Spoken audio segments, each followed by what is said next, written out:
देखो स्टूडेंट्स, मैं आपसे फिर कहूंगा, प्रश्नावली 2.2 के ये दोनों सवाल में से एक सवाल आपके बोर्ड के एग्जाम में जरूर आएगा, इसलिए आप इसे बहुत ही ध्यान से और मजबूत तरीके से पढ़ लो, क्योंकि 3-4 नंबर आपको बहुत ही आसानी से मिल जाएंगे। और आपको पता है कि प्रश्न नंबर 1 के आई और डबल आई का हल हम पिछली वीडियो में देख चुके हैं। आज हम बाकी के जो सवाल हैं उनको हल करेंगे। ट्रिपल आई सवाल में लिखा है 6x स्क्वायर माइनस 3 माइनस का 7x, तो हमें इसके शून्य ज्ञात करने और फिर शून्य को और गुणांकों के बीच का संबंध की जांच भी करनी है। तो फिर इन सवालों को सॉल्व करने का कार्यक्रम शुरू किया जाए। तो हमारे पास ये सवाल है 6x square minus 3 minus 7x। तो काफी स्टूडेंटों को तो इसे ही देखकर कंफ्यूजन हो रही होगी कि 7x लास्ट में पहुंच गया। तो आपको चिंता नहीं करनी है, आप इस सवाल को ऐसे भी लिख सकते हो 6x square minus 7x minus 3। ठीक है,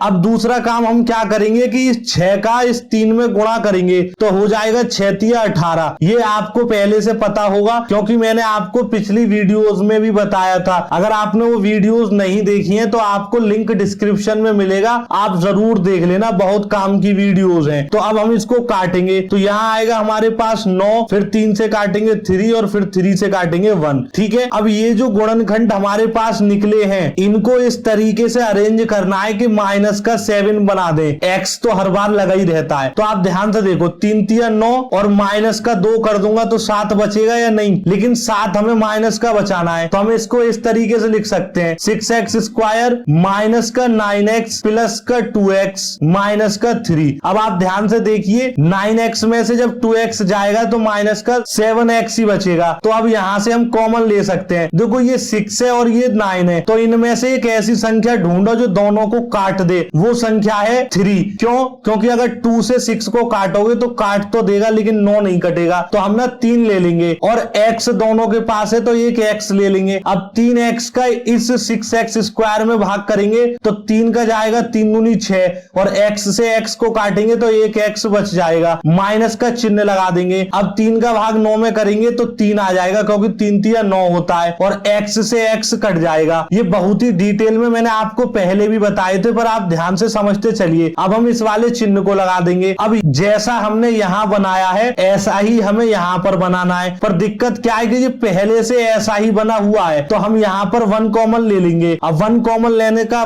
फायदा ये हो जाएगा कि अगली जो भी चीज है वो ऐसी ही उतर आएगी। कैसे उतर आएगी? जैसे 1 का भाग जब मैं 2x में करूंगा तो यही मिलेगा, ठीक है सर। प्लस का माइनस में भाग करूंगा तो माइनस मिलेगा और 1 का भाग 3 में करूंगा तो 3 मिलेगा। तो देखो ये दोनों वैल्यू सेम है हमारी, तो एक गुणनखंड तो हमारा ये बनेगा 2x माइनस 3 और एक बनेगा 3x प्लस में 1। ठीक है, अब हमें करना क्या है कि शून्य को और निकालने। शून्य निकालने का मतलब है जो भी गुणनखंड आए हैं उन्हें हमें 0 के बराबर रखना होता है, क्योंकि शून्य का मतलब ही 0 होता है। 2x बराबर 3 और x बराबर आ जाएगा 3/2। एक शून्य हमें मिलेगा 3/2। अब दूसरी वैल्यू को 0 के बराबर रखेंगे यानी कि 3x प्लस 1 को, तो यहां पर 0 रखेंगे तो यहां से वैल्यू मिल जाएगी x बराबर -1/3। तो दूसरा शून्य हमें मिल गया -1/3। अब जब हमने शून्य निकाल लिया अब हमें काम क्या करना पड़ेगा? जांच। तो हम जांच और करते हैं। जैसे इस सवाल के शून्य निकले थे 3/2 और दूसरा निकला था माइनस का 1/3। तो हम करेंगे जांच, और जांच में सबसे पहला काम हमें करना क्या होता है? शून्यकों का योग निकालना पड़ता है। तो शून्यकों का योग निकालने का एक फॉर्मूला भी है, क्या? -x का गुणांक बट्टे में x स्क्वायर का गुणांक। तो हमारे पास पहला शून्य का 3/2। देखो प्लस इसलिए लगा रहे हैं क्योंकि शून्यकों का योग पूछ रहा है और योग का मतलब जोड़ होता है। और फिर लिखेंगे दूसरा शून्य के माइनस का 1/3। तो हम इसे ब्रैकेट में बंद कर दे रहे हैं। पहले लगाएंगे हम यहाँ पर माइनस, फिर कह रहा है x का गुणांक, तो x का गुणांक है हमारे पास -7। तो हम यहाँ लिख देंगे -7 बट्टे में x स्क्वायर का गुणांक है हमारे पास 6, तो 6 लिख देंगे। अब आप ध्यान से देखिए प्लस का गुणा माइनस में करूंगा तो ये सारी वैल्यू माइनस की आ जाएगी। तो मैं यहां पर कुछ इस प्रकार से लिख दूंगा। अब माइनस का गुणा माइनस में करूंगा तो ये वैल्यू मुझे मिलेगी प्लस की 7/6। अब इसको सॉल्व करूंगा तो इसका लासा 6 आएगा 2 और 3 का। अब 2 का भाग 6 में करूंगा तो मिलेगा 3 और 3 का गुणा ऊपर करूंगा 3 में तो 9, माइनस 3 का भाग 6 में करूंगा तो 2 और 2 का गुणा 1 में करूंगा तो फिर से हमारे पास 2। तो देखो ये वाली वैल्यू कितनी मिलेगी? मिलेगी? 9 में से 2 गया 7 बट्टे में 6। और देखो ये वाली वैल्यू भी हमारे पास इस वाले फॉर्मूले से निकल कर आई थी 7 बट्टे में 6। इसका मतलब हमारे शून्यकों का योग बिल्कुल सही आ रहा है, तो हमारे शून्यकों के योग की जांच सफल हुई। अब हम शून्यकों के गुणनफलों की जांच करते हैं। अब शून्यकों का गुणनफल निकालने का भी एक फॉर्मूला था, अचर पद बट्टे में एक्स स्क्वायर का गुणांक। ये सभी मैं फॉर्मूले क्यों लिख रहा हूं और ये बराबर क्यों लगा रहा हूं, ये सारी डिटेल पिछली वीडियोस में बता चुका हूं, तो आप जरूर देख लेना, ठीक है। तो यहाँ पर शून्यकों का गुणनफल निकालेंगे तो हमारे पास शून्यक दे रखे हैं 3 बट्टे में 2, गुणा लगाएंगे और माइनस का 1 बट्टे में 3, कुछ इस तरीके से लिख देंगे। अब यहां पर निकालेंगे अचर पद, तो अचर पद है हमारे पास माइनस का 3, तो माइनस का 3 बट्टे में एक्स स्क्वायर का गुणांक हमारे पास यहां पर दे रखा है 6, तो 6 लगा देंगे। अब देखो 3 से 3 कट जाएगा, 1 आ जाएगा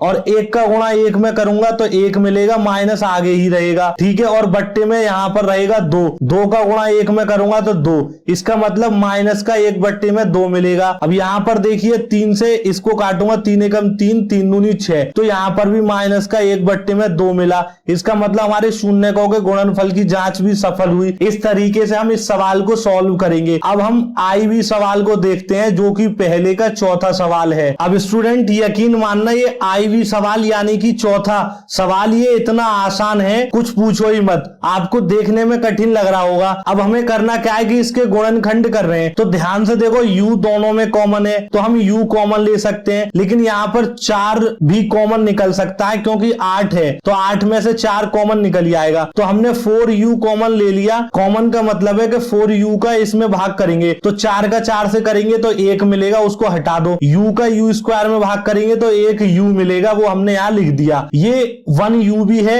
या सिर्फ u, वो कोई दिक्कत नहीं है। प्लस 4 का भाग 8 में करेंगे तो 2 मिलेगा, u का भाग u में करेंगे तो 1, तो 2 का गुणा 1 में करेंगे तो यही वैल्यू मिल जाएगी। बस इसके यही गुणनखंड होंगे। देखा कितना आसान है इसके गुणनखंड करना, आपको एकदम शौक लगा होगा कि बस इतना सही सवाल है। अब हमें करना क्या है सर, इसके शून्यक और निकालने हैं। तो शून्यक कैसे निकालेंगे? जो भी गुणनखंड निकल कर आए हैं 2, एक निकला है 4u और एक निकला है u+2, इनको 0 के बराबर रख दो तो एक गुणनखंड तो हमारे पास 0 मिलेगा। क्यों? क्योंकि जब हम यहां पर u की वैल्यू निकालेंगे तो 0 और बट्टे में आएगा 4, तो जब 0 में 4 का भाग करेंगे तो 0 ही मिलेगा, तो एक शून्यक तो हमारा 0 मिल गया। अब हमें 2 बराबर में 0 रखना है और यहां से एक और शून्यक निकालेंगे तो यहां से वैल्यू मिल जाएगी -2, तो हमारे पास 2 शून्यक मिल गए, पहला मिला 0 और दूसरा मिला -2। जब हम शून्यक निकाल लेते हैं फिर करते हैं सत्यता की जांच, तो लिखते हैं शून्यकों का योग बराबर -x का गुणांक बट्टे में x स्क्वायर का गुणांक। सिंपल सा काम है।